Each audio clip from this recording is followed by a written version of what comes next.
دەڤەری سۆران نەک هەر ناوچەیەکی گەشتیاری و کشتتوکاڵیە بەڵکو جگە لە هەرێمی کوردستان سۆران سێ وڵاتی ناوچەکەش بەیەکەوە دەبەستێتەوە تورکیا، ئێران و عێراق. کابینەی نۆهەمی حکوومەتی هەرێمی کوردستانیش گرنگی زۆری بە سۆران داوە لە ڕووی گەشتیاری و لە ڕووی پرۆژەوە دەتوانین بڵێن پرۆژە بارانی کردووە. ئەمڕۆژ پرۆژەیەکی کە پرۆژەی جوسایدی حاجی ئۆمەران لەلایەن مەسرور بارزانی سەرۆکی حکوومەتی هەرێمی کوردستان کرایەوە. گرنگی ئەم پرۆژانە بۆ ناوچەی سۆران چین؟ ئێمە دەمانەوێت لەگەڵ میوانەکەمان قسەی زیاتری لەبارەوە بکەین و پرسی زیاتریشی لەبارەوە بکەین. میوانەکەمان زۆر بەڕێز هەڵگورد شێخ نەجیب سەرپەرشتیاری ئیدارەی سەربەخۆی سۆران ڕاستەخۆ لە ستۆدیۆ ژووری هەواڵ لە لامان میوانە کاک هەڵگورد زۆر بەخێر بن گەلێک سوپاس بۆ بەشداریکردنیشتان لەگەڵمان لەم گەشتی ژووری هەواڵی کوردستان 24. من دەمەوێت لە پرۆژەکەی ئەمڕۆ جوسایدەکەی حاجی ئۆمەران دەست پێ بکەم. بە خۆ دەزانی ئەم جوسایدە حاجی ئۆمەران دەبەستێتەوە بە کۆماری ئیسلامی ئێران. گرنگی ئەم پرۆژەیە لە چیدایە؟ نەک هەر بۆ مەسەلەی هاتوچۆ بەڵکو لە ڕووی بازرگانی و خزمەتگوزاریشەوە. بەڵێ طبعاً ئەمە لەوەیەکێکە لەو پرۆژە استراتیجیانێک کە ئەوڕۆکە جەنابی سەرۆکی حکوومەت کردیەوە لە دەروازەی حاجی ئۆمەران. ئێمە خۆمان دەزانین جەنابیشت ئیشارەتت پێدا بەدەر لە بابەتە گەشتیارەکەی ناوچەیەکی بازرگانیە لەسەر سنووری ئێران و تورکیاشە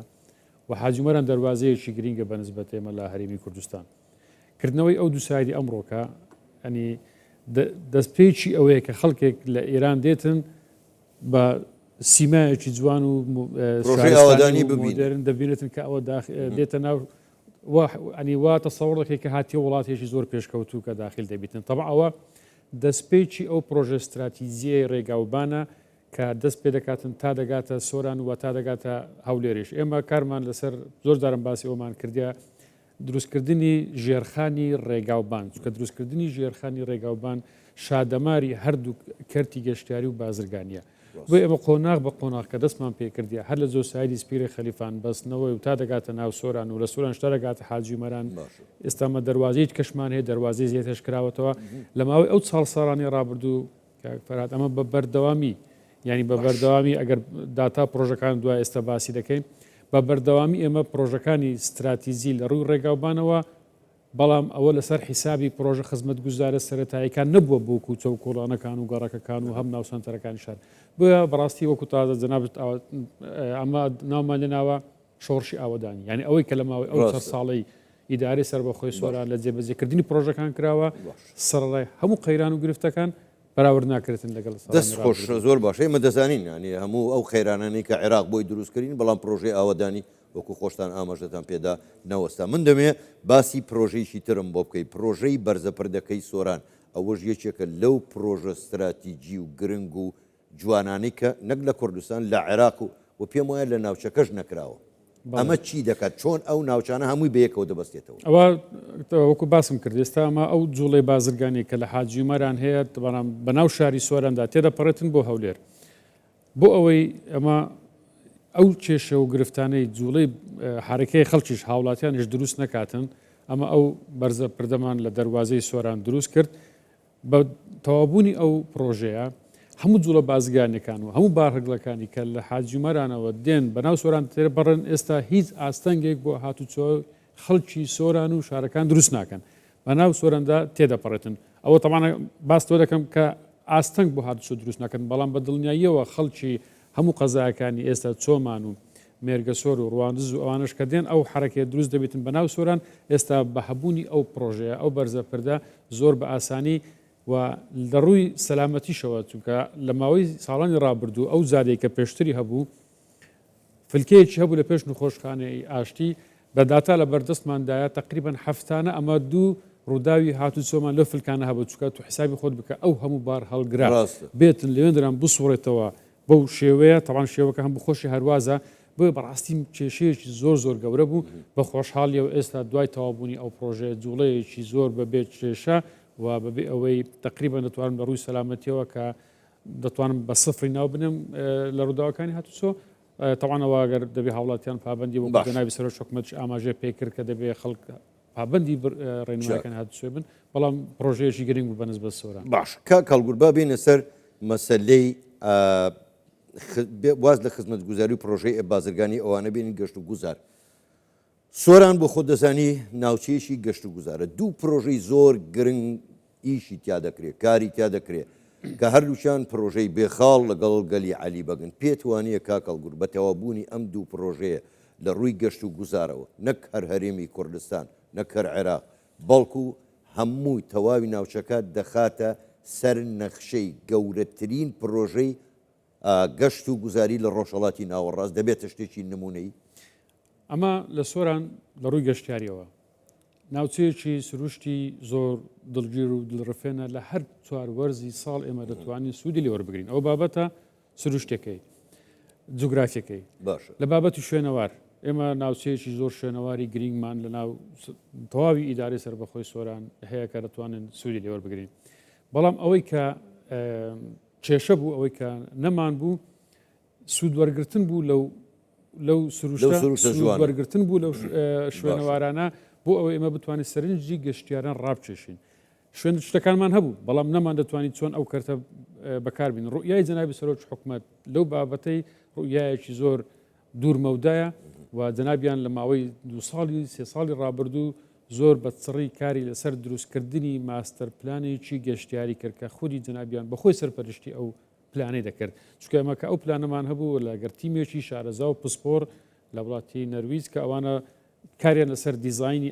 ئەو ماستەر پلانە دەکرد تەمان ئەو ماستەر پلانە قۆناغ بە قۆناغ ئەوەی ئێستا کە جەناب ئیشارەتت پێدا گەلی عەلی بەگ و بێخاڵ ئەو قۆناغەکانی سەرەتانی کە ئێستا لە بە خۆشحاڵیەوە چۆتە بواری جێبەجێکردن بەڵام ئەو ماستەر پلانە بەردەوام دەبێتن ئێستاش کە قسە لەگە جەناب دەکەم کار لەسەر فراوانکردین ئەو ماستەر پلانە دەکرێتن بۆ ئەوێ بتوانین بە شێوەیەکی باشتر پێشوازی لە گەشتیاران بکەین ئەوەی کە ئێستا هەیە گەشتیارەکانمان زیاتر شارەکانی عراق و بەغدا و خواروی باڵێن ئێمە دەمانەوێت لە لۆکەڵەکەی بچینە دەرێ ئێمە دەمانەوێت بێخینە ئاستی نێودەوڵەتی چونکە هەموو مقاوماتێکمان تێدا کە ئێمە بتوانین سەرنجی گەشتیاران بۆ ئەو ناوچە ڕابچێشین بەڵام لە سەرەتادا ئەوەی کە دەبێت بیکرێتن وەکو باسم کرد ژێرخانی ڕێگاوبانە چونکە تو هەر ماستەر پلانێک تەبیەکە ئەگە ژێرخانێکی ڕێگاوبانی باشت نەبێتن ئەو جوڵەیە ئەو ڕێگاوبانانەی کە هەبوون کەمە زۆر جاران باسمان کردووە ڕێژەی سیارە لە سنووری ئیدارەی سەربەخۆی سۆران زۆر کەم بووە ئێستا تقریبان دەقات و 20 قات بووەوە بۆی ئێمە بۆ پلانێک کە جەنابی سەرۆک حکوومەت داینە ئێمە دەستمان بە ژێرخانێکی ڕێگاوبان کرد و لەگەڵ ئەوەش دەستمان بە جێبەجێکردنی ئەو ماستەر پلانە گەشتیارە کرد کە ئێستا لە گەلی دەستی پێ کردووە لە بێخاڵ دەست پێ دەکەین لە چیای باپشتیان وا دیزاینەکانی تەواو بۆ دەست پێ دەکەین ئێمە لە ساڵانی ڕابردوو کە پرۆژەی تەلەفریکیش هەیە لەوێکە پرۆژەی تەلەفریک کێبڵکار کە یەکێکە لە درێژترین تەلەفریکەکانی سەر ئاستی ڕۆژهەڵاتی ناوڕاست درێژەکە 11 کیلۆمەترە چوون و هاتنە گرنگی ئەو تەلەفریکە پێشتریش ئاماژەم پێ کرد لە چدا لەوەیدا ئێمە جەنابی سەرۆک حکوومەت زۆر گرنگی بە بابەتی ژینگە دەداتن ناوێتن دەستکاری سروش بکرێتن ئەمە زۆر شوێنەوەن هەیە لەوانەیە تۆزێک قورس بێتن تو گەشتیار بگاتە ئەو شوێنەی و ناشمانێ و ڕێگاوبانی بۆ بین چکار کە ڕێگاوبانت دەشێوێنی ینی سروش دەشێوێنی هەبوونی ئەو تەلەفریکە دەتوانین بە کەمترین ئەوە کە تو دەستکاری